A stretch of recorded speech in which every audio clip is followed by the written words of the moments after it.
वैज्ञानिक वजह।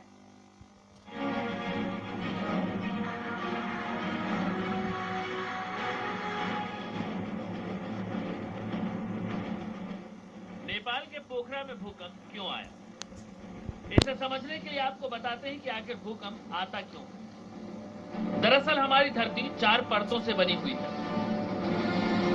Inner core, outer core, mental और क्रस्ट। क्रस्ट और ऊपरी मेंटल को लिथोस्फीयर कहा जाता है। ये तकरीबन 50 किलोमीटर की मोटी परत होती है जो टेक्टोनिक प्लेट्स की बनी होती है। धरती के अंदर टेक्टोनिक प्लेट्स या तो सीधी होती हैं या फिर खड़ी होती हैं। लेकिन जैसे ही धरती में हलचल होती है, ये टेक्टोनिक प्लेट एक दूसरे पर खिसकने लगती है और एक फॉल्ट लाइन बनाती है। इन्हीं फॉल्ट लाइन के अपनी जगह से आगे या पीछे होने के कारण भूकंप आता है। सबसे पहले धरती की पहली सतह के नीचे भूकंप आता है। इस जगह को हाइपोसेंटर कहते हैं। इसके ऊपर जहां से भूकंप अपना असर फैलाना शुरू करता है उसे इपीसेंटर यानी भूकंप का केंद्र कहा जाता है। इस भूकंप का इपीसेंटर नेपाल के पोखरा में था। ऐसा माना जाता है कि एपिसेंटर से जो ऊर्जा निकलती है वो किसी परमाणु बम से कम नहीं होती। एनर्जी एक्यूमुलेशन बहुत ज्यादा हो रही है। जब एनर्जी एक्यूमुलेशन बहुत ज्यादा हो रही है तो एक पॉइंट आना चाहिए जबकि इसको ब्रेक हो जाना चाहिए। हमने पाया कि इस दायरे में जो है, जो एनर्जी रिलीज हो, जो एनर्जी एक्यूमुलेट हो रही है वो काफी ज्यादा है। यही ऊर्जा धरती की परतों को चीरते हुए सतह तक आती है और इंसानी बस्तियों को उजाड़कर सैकड़ों हजारों लोगों की जान ले लेती है। हैरानी होगी आपको ये सुनकर कि पृथ्वी पर हर सेकंड कम से कम 3 भूकंप आते हैं, लेकिन इनकी तीव्रता बेहद कम होती है। इनमें से 98% भूकंप समुद्र के अंदर आते हैं, लेकिन नेपाल के पोखरा में आया भूकंप हिमालयी क्षेत्र में आया है, इसीलिए खतरा और भी बड़ा है। Bureau report, India news. यह यकीनन खतरा बहुत बड़ा है। अभी एक ब्रेक के बाद आपको दिखाएंगे।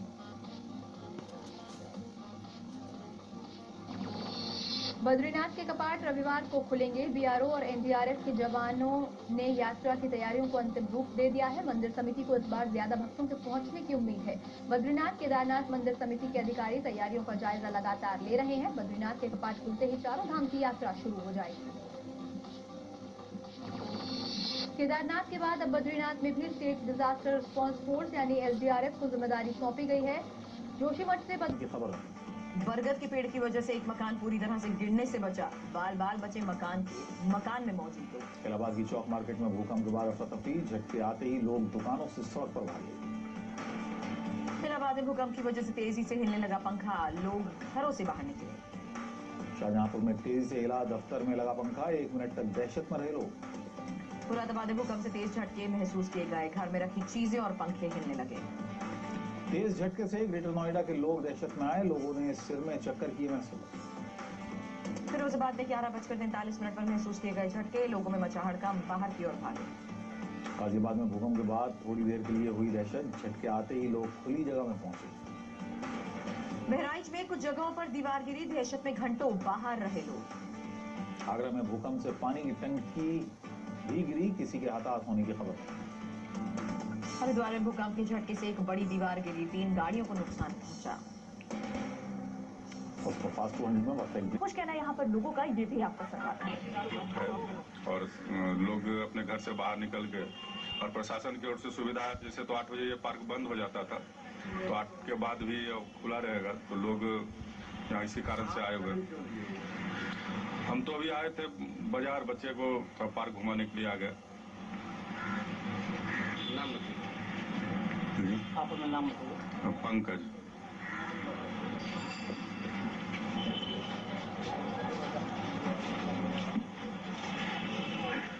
भूकंप के झटके फिर ना आ जाएं, इस वजह से वो अपने घरों से, अपार्टमेंट से बाहर निकलकर पार्क में ही रात गुजारने को मजबूर हो गए हैं। ये तस्वीरें हम आपको दिखा रहे हैं। देखिए किस तरीके से लोग पार्कों में चादर बिछाकर रात गुजारने की तैयारी कर रहे हैं। छोटे छोटे बच्चे हैं यहाँ पर, हालांकि इनको इतनी समझ शायद ही हो कि भूकंप क्या होता है, जलजला क्या होता है। इनके लिए जरूर ये पिकनिक जैसा माहौल होगा, क्योंकि रात भर पार्क में गुजारने को मिलेगा। लेकिन जो असली डर है ये इनके माँ और बाप के चेहरों पर साफ तौर से देखा जा सकता है। कितना खौफ, कितना डर है लोगों में, उन्हीं की ज़बानी सुनिए। क्या बात है, बोलिए। तो अभी भूकंप रेगुलर आ रहा है ना, 11 साढ़े 11 से आते आते 6:30 में भी आ गया। तो हम लोग अपार्टमेंट कुमार टावर में रहते हैं, उधर टावर में ऊपर में ज्यादा फीलिंग हो रहा है। तो अब तो हम लोग असुरक्षित फील कर रहे हैं उसमें रात को रहना। फिर जो 11:30 से 6:30 तक आया, तो क्यों नहीं 10:30 से और 12:30 में भी आ सकता है ना। इसलिए ये सारी बातें हैं इसको लेकर पार्क में। भारत ने अपनों की मदद के साथ साथ नेपाल के लिए भी आपदा प्रबंधन की टीमें भेज दी हैं। तबाही का पूरा सच अभी सामने आना बाकी है, लेकिन इस भूकंप ने एक खौफनाक सच सामने ला दिया है। सच ये है कि भारत में हिमालय से लेकर हिंद महासागर तक धरती लगातार कांप रही है। नेपाल में आए इस भूकंप से पहले अप्रैल के महीने में ही 12 बार भूकंप के झटके आए। रिक्टर स्केल पर भूकंप के इन झटकों की तीव्रता 2.8 से 5.1 के बीच रिकॉर्ड की गई। भूकंप के झटके उत्तराखंड, असम, पूर्वोत्तर राज्य और अंडमान में दर्ज किए गए। चूंकि इन झटकों से जान माल का कोई नुकसान नहीं हुआ, इसलिए किसी का ध्यान नहीं गया। लेकिन अब नेपाल में आए भूकंप से हिंदुस्तान में मची तबाही बेचैन करने लगी है। सबके जहन में एक ही सवाल बार बार उभर रहा है कि क्या अब भारत पर भूकंप और सुनामी का दोहरा खतरा मंडरा रहा है। आखिर हिमालय से लेकर हिंद महासागर तक धरती की हलचल क्या इशारा कर रही है। Bureau report, India news.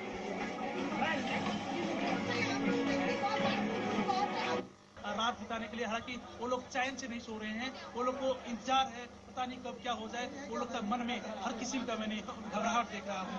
घबराहट इसी तरह पे है हर जनता में, हर नेपाल के काठमांडू के इलाका में जो भी नुकसान हुआ है, जो मालधार का क्षति हुआ है, उससे हर जनता में एक प्रकार का त्रासी देखने को मिल रहा है।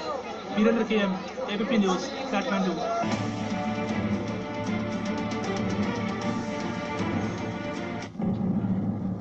भूकंप आए तो तुरंत घर से बाहर निकलें, लिफ्ट का इस्तेमाल नहीं करें। छीन लिया। माँ ने बच्चे को स्कूल भेजा था पढ़ने के लिए, लेकिन वो वापस नहीं लौटा। इस माँ ने अपनी बेटी को बड़े ही लाड़ प्यार से सजा संवार कर स्कूल पढ़ने के लिए भेजा था, लेकिन भूकंप के तेज झटकों ने मासूम की जान ले ली। उत्तर भारत में आए भूकंप से कानपुर देहात में एक छात्र की मौत हो गई है। हम इस वक्त मौजूद हैं कानपुर देहात के रास्तपुर गांव में।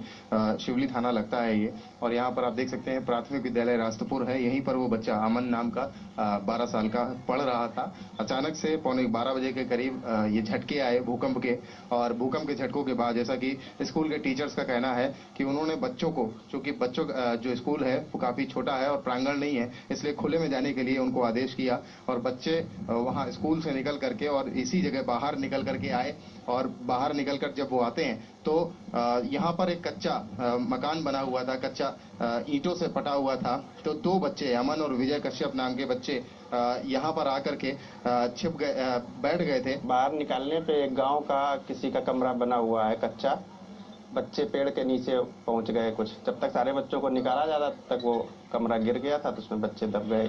कानपुर में एक स्कूल में बच्चे इतने डर गए कि फूट फूट कर रोने लगे।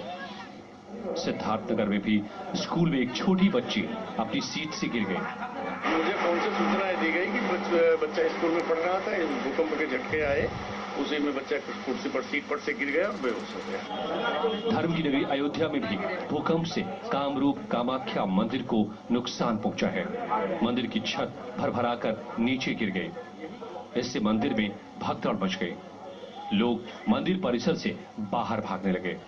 बच्चों का खाना खाने के टाइम जल लेने जा रहा था, इतनी देर में, थोड़ी देर में मेरा पैर डगमगाने लगा, मंदिर की कड़ियां कड़कड़ और टीने कड़कड़ बाजने लगी, ढेर सारी आवाज होने लगी। सारे बच्चों को हम लोग, पूरे मंदिर के लोग जितने भी किराएदार, सब चिल्लाए बचाओ, भागो भागो भागो, भूकंप आ गया, भूकंप आ गया। इतनी ही देर में सारी मंदिर की छतें और दीवार गमगमा के नीचे आके गिर गई। अब जरा देखिए ये तस्वीरें जो नोएडा की हैं। लोग एक फैक्ट्री में काम कर रहे थे, लेकिन तभी छत पर लगी ट्यूबलाइट अचानक हिलने लगी। लोगों में दहशत फैल गई। मैं पेपर पढ़ रहा था, तो स्टूल पर बैठा हुआ, तो पेपर ऐसे हल रहा था। मैं थोड़ा मशीन पर रखा है, तो उनकी मशीन की पावर से फिर थोड़ा हुआ के देखा भाड़ा, तो सब तो कुछ झटका लग रहा है बिल्कुल। जितने भूकंप मैग्नीट्यूड 8 से ऊपर भूकंप को हम कैटास्ट्रॉफिक या मेजर अर्थक्वेक कहते हैं। तो ये जो अर्थक्वेक हैं, इनसे काफ़ी धन की हानि होती है, स्पेशली भूकंप के करीब 100-200 किलोमीटर के एरिया में। और ये बहुत बड़े भूभाग में भूकंप फील किया जाता है। जैसा इस समय करीब 600 से 700 किलोमीटर के एरिया में इस भूकंप को फील किया गया है। बाराबंकी में भी भूकंप से 2 लोगों की मौत हो गई। पीड़ित परिवार का रो रो कर बुरा हाल है।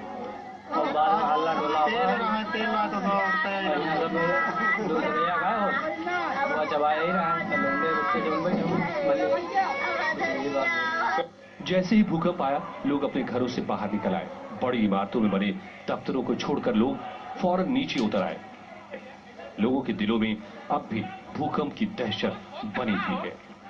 मेरी report, news state Uttarakhand, Uttar Pradesh. हर तरफ मातम पसर गया। मौत का आंकड़ा लगातार बढ़ता जा रहा है। आनन फानन में राहत और बचाव का कार्य भी शुरू कर दिया गया। हम आपको 3 तस्वीरें दिखा रहे हैं। पहली तस्वीर आफत की है। भूकंप में अब तक 1500 से अधिक लोगों की जान जा चुकी है। दूसरी तस्वीर मातम की है। लोग अपनों को खोने के बाद किस कदर दर्द से आहत थे। और तीसरी तस्वीर राहत की है। राहत बचाव का कार्य किस तरीके से शुरू किया गया। भारत से भी राहत भेजी गई नेपाल, वो आप इस तस्वीर के जरिए देख सकते हैं। तो कुल मिलाकर ये 3 तस्वीरें बता रही हैं कि कैसे पहले आफत बरसी, फिर उसका मातम आपको देखने को मिला और बाद में राहत बचाव का कार्य तेजी से शुरू किया गया। सिर्फ मीनार ही नहीं मिटी, बल्कि इसके साथ कुदरत ने कई जानें भी निगल ली। अब तक मिले आंकड़ों के मुताबिक धरहरा टावर यानी भीमसेन मीनार को देखने के लिए सुबह से 160 लोगों ने टिकट लिया था। मीनार को पर्यटकों के लिए खोलने का फैसला भी सिर्फ 10 साल पहले यानी 2005 में लिया गया था। लेकिन अब मीनार मिट गई और काठमांडू का गौरव भी।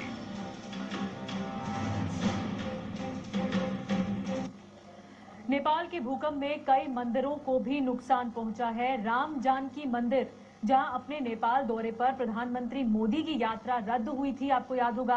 काठमांडू का काष्ठ मंदिर, जैसे जाने कितने मंदिर तबाह हो चुके। एक ऐसा मंदिर भी तबाह हुआ जिसे आप बखूबी जानते हैं। काठमांडू की पहचान पाटन दरबार मंदिर।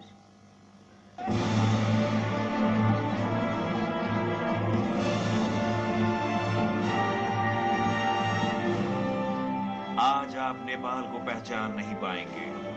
नेपाल की राजधानी काठमांडू की जो तस्वीरें अब तक आपकी नजरों में बसी थीं, वो अब वैसी नहीं रही हैं। काठमांडू शहर को शनिवार दोपहर आए तेज भूकंप ने एक मलबे में बदल दिया है और इसी मलबे में टूटा पड़ा है काठमांडू का दिल। यह है काठमांडू की पहचान यानी पाटन स्क्वायर मंदिर। मंदिर नहीं बल्कि मंदिर का मलबा कहिए, क्योंकि अब काठमांडू में इस मशहूर मंदिर के टूटे फूटे अवशेष ही बचे हैं। आप नेपाल गए हो या ना गए हो, लेकिन इस मंदिर की रौनक तो आपने जरूर देखी होगी।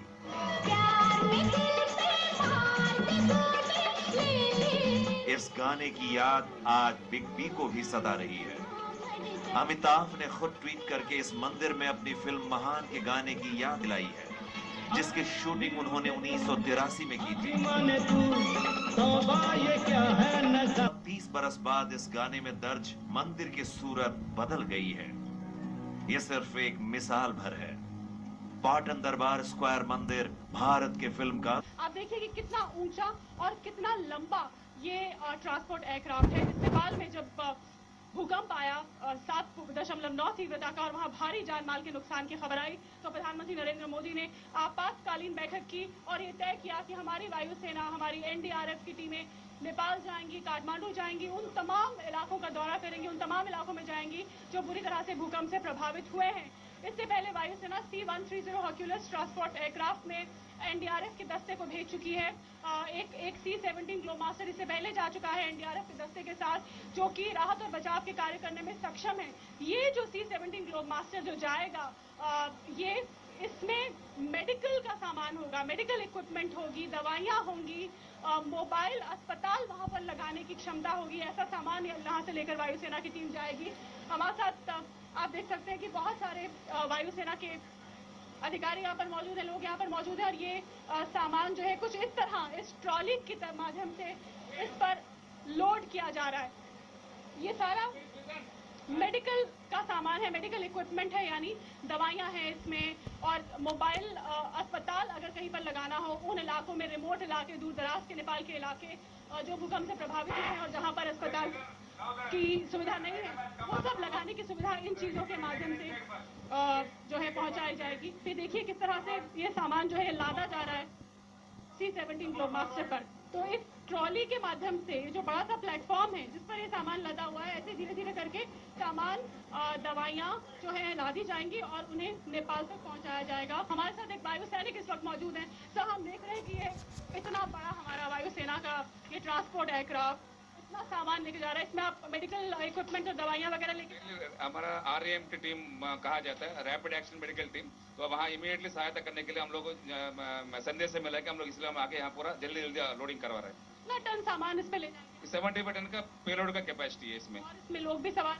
हाँ, लोड के हिसाब से पैसेंजर कम हो सकते हैं, लेकिन हम लोग इस कंडीशन में 50 लोगों को लेके डॉक्टर्स का ये पूरी तरह से मेडिकल टीम जो होगी वो मटेरियल सब कुछ एक ही साथ लेके उड़ान भर सकते हैं। तो ये वायु सैनिक KS राव जो हमें बता रहे थे कि इस जहाज की, इस विमान की क्षमता क्या है और ये विमान क्या करने वाला है, किस तरह का सामान नेपाल लेके जाने वाला है। वायुसेना के अत्याधुनिक C-17 ग्लोबमास्टर एयरक्राफ्ट से कैमरामैन सुरेंद्र सिंह रावत के साथ शीतल राजपूत, इंडिया न्यूज। पहले झटके में ही काठमांडू का विश्व प्रसिद्ध धरहरा टावर धराशायी हो गया। ये टावर यूनेस्को की वर्ल्ड हेरिटेज लिस्ट में भी शुमार था। ये शहर के प्रमुख पर्यटक स्थलों में एक था, जहां दिन में पर्यटकों की भीड़ लगी रहती थी। भूकंप के वक्त भी यहाँ बड़ी तादाद में पर्यटक मौजूद थे, जो मलबे के नीचे दब गए। काठमांडू शहर का नाम जिस काष्ठ मंडप मंदिर पर पड़ा था, वो भी पूरी तरह तबाह हो गया। काठमांडू एयरपोर्ट को भी भारी नुकसान पहुंचा, तो कई जगहों पर सड़कों में दरारें आ गई। भूकंप के झटके कितने तेज थे, इसका अंदाजा इसी बात से लगाया जा सकता है कि पोखरा के पास भगतपुर इलाके में एक जगह जमीन फट गई और उससे पानी निकलने लगा। शुरुआती झटकों के बाद पूरी काठमांडू घाटी में अफरा तफरी मच गई। थोड़ी देर बाद अस्पतालों में घायलों का आना शुरू हो गया। शुरू में भूकंप में हुई मौत का आंकड़ा 100 के आसपास बताया जा रहा था, लेकिन जैसे जैसे नेपाल के दूसरे हिस्सों से तस्वीरें सामने आई, आंकड़ा तेजी से बढ़ता गया। रिहायशी इलाकों में सबसे ज्यादा तबाही हुई।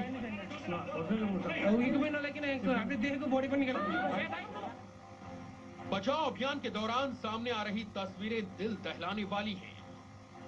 मलबे के भीतर से जिंदा बचे लोगों को निकालना इस वक्त की सबसे बड़ी चुनौती है। भूकंप में माउंट एवरेस्ट के पर्वतारोहियों का एक बेस कैंप भी तबाह हो गया। इसमें कम से कम 18 लोगों की मौत हो गई। भूकंप के झटके चीन में भी महसूस किए गए। तिब्बत में 5 लोगों की मौत हो गई। भूटान और बांग्लादेश के साथ ही पाकिस्तान के पेशावर तक में झटके महसूस किए गए। ब्यूरो रिपोर्ट के साथ अमित कुमार, इंडिया न्यूज। में भूकंप के तेज झटकों के बाद पीएम मोदी ने उच्च स्तरीय बैठक बुलाने में जरा भी देर नहीं की। भूकंप के करीब 3 घंटे बाद हुई प्रधानमंत्री मोदी की इस मीटिंग में आपदा प्रबंधन से जुड़े हर विभाग के मंत्री और अधिकारी मौजूद थे। पीएम ने 2 टूक निर्देश दिया कि देश के प्रभावित इलाकों के साथ ही नेपाल में हर जरूरी मदद तेजी से पहुंचाई जाए। और नेपाल में फंसे भारतीय पर्यटकों को भी वहां से जल्द निकाला जाए। इसके बाद दोपहर 3:45 बजे नेपाल के लिए राहत सामग्री और एनडीआरएफ के 39 जवानों को लेकर वायुसेना का सुपर हरकुलेस विमान काठमांडू रवाना हुआ। इसके बाद गाजियाबाद के हिंडन एयरबेस से 5 और बठिंडा एयरबेस से 4 टीमों को नेपाल रवाना किया गया। एनडीआरएफ के कुल 300 जवान नेपाल में राहत अभियान की जिम्मेदारी संभालेंगे। उधर एनडीआरएफ की 5 टीमें उत्तर बिहार के लिए रवाना की गई, जहां भूकंप से खासा नुकसान हुआ है। सड़क धंस गई।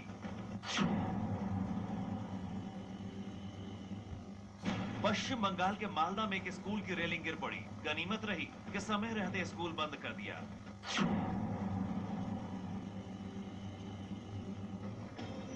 पश्चिम बंगाल के बर्धमान में भी भूकंप का असर देखने को मिला।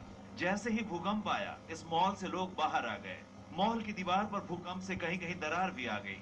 घंटों तक लोग मॉल के बाहर ही खड़े रहे।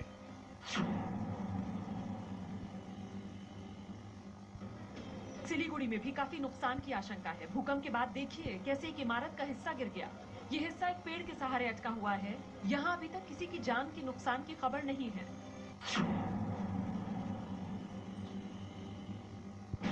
अयोध्या में भूकंप के झटकों से कामाख्या मंदिर की छत गिर गई। इससे यहाँ भगदड़ मच गई।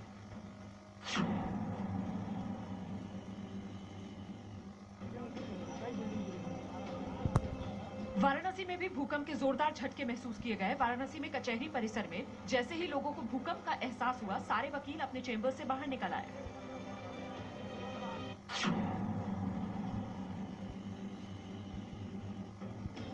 उत्तर प्रदेश के सुल्तानपुर में भूकंप से लोग दहशत में आ गए। जब भूकंप आया तो कई स्कूलों में पढ़ाई चल रही थी। जैसे ही लोगों को एहसास हुआ, स्कूल के बच्चे बाहर निकल आए। कई बच्चे तो दहशत के चलते रोने लगे।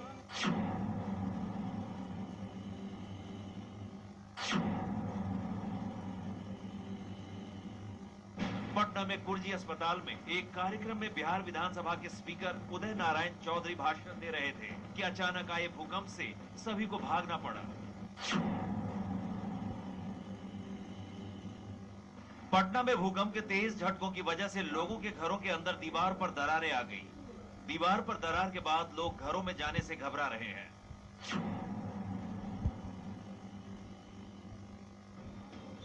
बिहार के पटना में भी भूकंप के बाद लोग घरों से बाहर निकल आए। ऊंची इमारतों में रहने वाले लोग जलजिले के बाद घंटों तक घर के बाहर ही खड़े रहे। काफी देर तक लोग अपने अपने घरों में लौटने से डर रहे थे।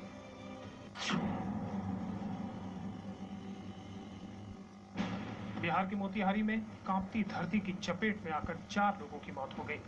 लोग अब भी सहमे हुए हैं और घर के बाहर रहने को मजबूर हैं।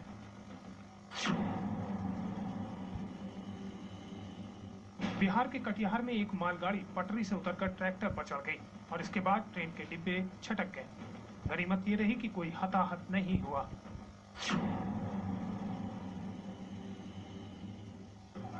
बिहार के जहानाबाद में भूकंप के झटकों ने लोगों को दहशत में ला दिया।